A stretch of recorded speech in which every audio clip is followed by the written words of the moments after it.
আমাকে ভালোবাসার পর আর কিছুই আগের মতো থাকবে না তোমার।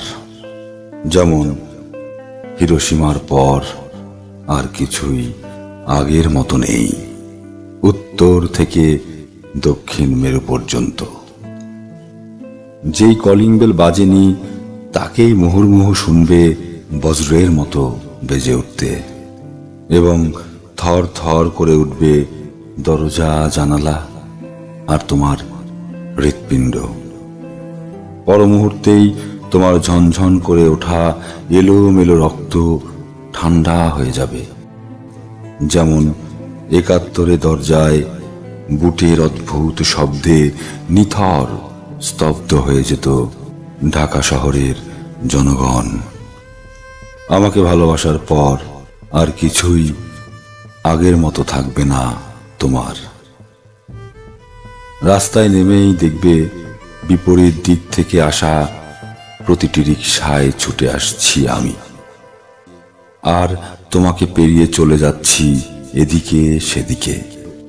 তখন তোমার রক্ত আর কালো চশমায় এত অন্ধকার যেন তুমি ওই চোখে কোনো কিছুই দেখনি। আমাকে ভালোবাসার পর তুমি ভুলে যাবে বাস্তব আর অবাস্তব, বস্তু আর স্বপ্নের পার্থক্য।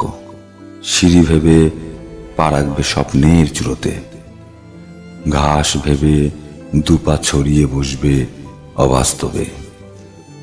লাল টুকটুকে ফুল ভেবে খোপায় গুজবে গুচ্ছ গুচ্ছ স্বপ্ন। না খোলা শাওয়ারের নিচে 12ই ডিসেম্বর থেকে তুমি অনন্তকাল দাঁড়িয়ে থাকবে এই ভেবে যে তোমার চুলে, ত্বকে, ওষ্ঠে, গ্রীবায় অজস্র ধারায় ঝরছে বদলেয়ারের আশ্চর্য মেঘদল।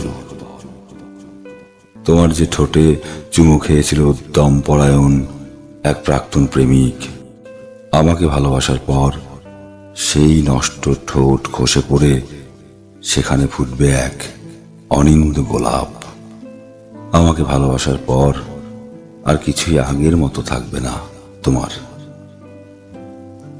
নিজেকে দুরারোগ্য ব্যাধিগ্রস্ত মনে হবে, যেন তুমি শতাব্দীর পর শতাব্দী শুয়ে আছো হাসপাতালে।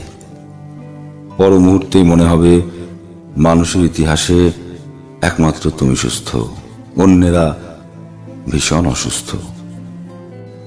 শহর আর সভ্যতার ময়লা স্রোত ভেঙে তুমি যখন চৌরাস্তায় এসে ধরবে আমার হাত, তখন তোমার মনে হবে এ শহর আর ২০ শতাব্দীর জীবন ও সভ্যতার নোংরা পানিতে একটি নীলিমা ছোঁয়া মৃণালের শীর্ষে তুমি ফুটে আছো এক নিষ্পাপ বিশুদ্ধ পদ্ম, পবিত্র, অজর।